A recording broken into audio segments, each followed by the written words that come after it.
This course will discuss some key electrical terms, which are necessary to understand the principles associated with electrical science.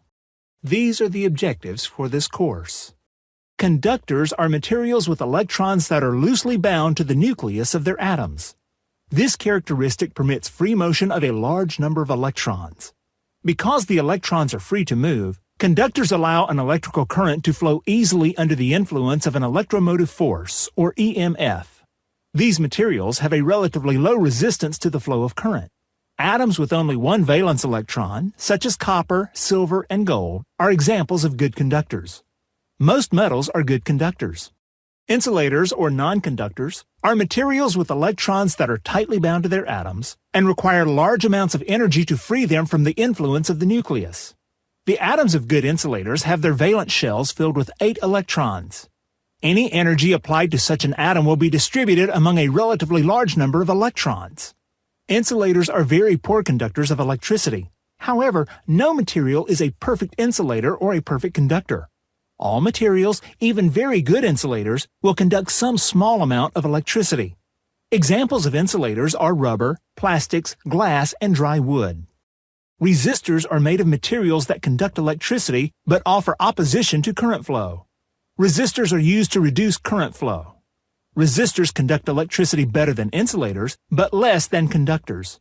The filament in a light bulb is a resistor. Resistance is the quality or characteristic shown by resistors. The basic unit of measure for potential difference is the volt, symbolized by a V, representing a voltage source. Because the volt unit is used, potential difference is called voltage. In equations, we shall use E for voltage, electromotive force, and potential difference. An object's electrical charge is determined by the number of electrons that the object has gained or lost. Because such a large number of electrons move, a unit called the coulomb is used to indicate the charge. 1 coulomb is equal to 6.28 times 10 to the 18th power electrons. For example, if an object gains 1 coulomb of negative charge, it has gained 6.28 times 10 to the 18th power extra electrons. A volt is defined as a difference of potential causing 1 coulomb of charge to do 1 joule of work. A volt is also defined as that amount of force required to force 1 ampere of current through 1 ohm of resistance, that is, E equals IR. The latter is the definition with which we will be most concerned in this module. The density of the atoms in copper wire is such that the valence orbits of the individual atoms overlap, causing the electrons to move easily from one atom to the next. Free electrons can drift from one orbit to another in a random direction. When a potential difference is applied, the direction of their movement is controlled. The strength of the potential difference applied at each end of the wire determines how many electrons change from a random motion to a more directional path through the wire. The movement or flow of these electrons is called electron current flow, or just current. To produce current, the electrons must be moved by a potential difference.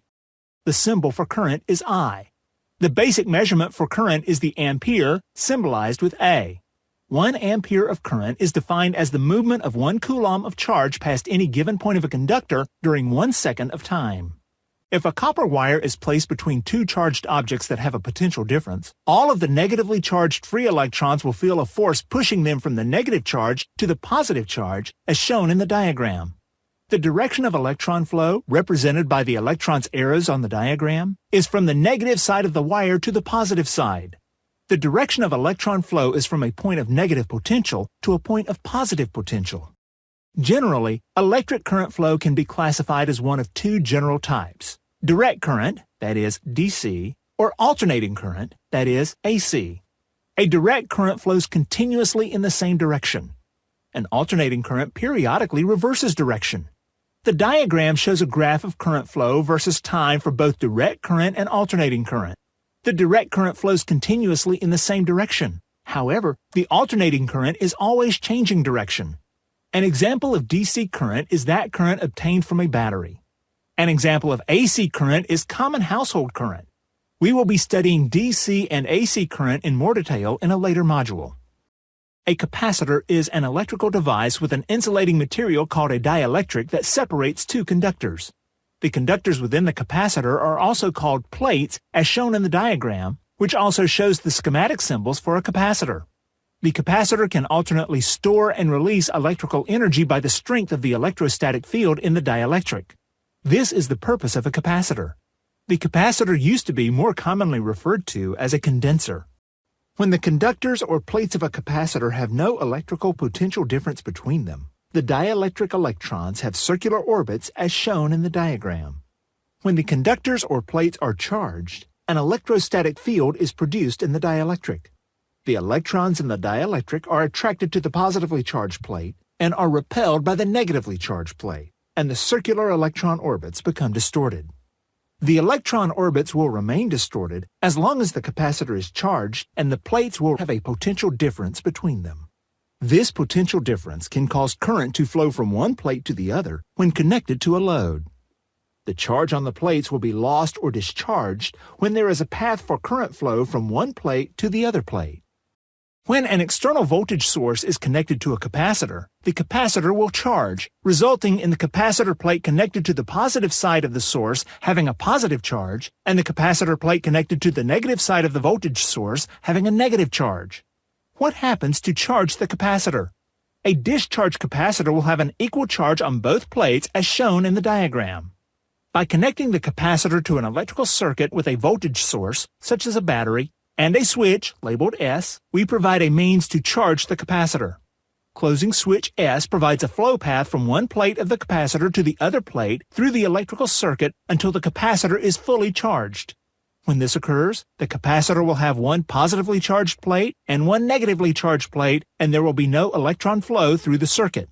The potential difference across the plates of the capacitor will equal that of the voltage source. Capacitance is the measure of the size of a charge that can be stored in a capacitor. There are two factors which affect capacitance. One factor is how capacitance varies with the area of the conducting plates in a capacitor, as shown in the diagram. Notice that the shape of the area does not affect the capacitance, provided the areas are equal. The second factor affecting capacitance is the amount of separation between the conducting plates in a capacitor, as shown in this diagram.